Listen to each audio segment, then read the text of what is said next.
whatever to whatever it is. Everything has a purpose. So I really believe in that purpose. And I believe I'm being talked to directly by everything. Didn't you suffer from depression? Yes, Right. yes. I'm on a manic high right now. Can't you tell? How did you get through that to this? Well, that's another thing. You know, at the risk of like opening up the whole Tom Cruise Prozac argument, I don't disagree in many ways. I think Prozac and things like that are very valuable to people for short periods of time. But I believe if you're on them for an extended period of time, you never get to the problem. You never get to see what the problem is because everything's just kind of okay. And so you don't deal, and people deal when they get desperate. So how'd you do it? I take supplements.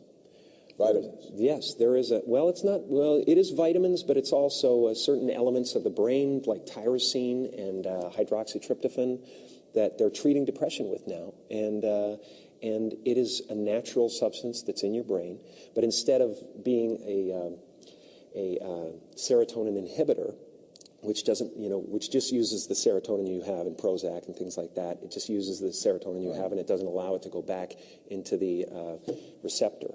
But it metabolizes your serotonin after a while, and you have to keep taking more and more to feel good. And this actually creates dopamine and creates serotonin. And it's a wonderful thing, and it's amazing. I'm going to talk a lot about it in the near future. But you want to write about it? Yeah. Has coming through this made you a better performer? I think. Do you think? I think all experience. If you're a performer, if you're an artist, you ought to be able to take this table and make it into something. You know, you ought to be able to make something out of anything.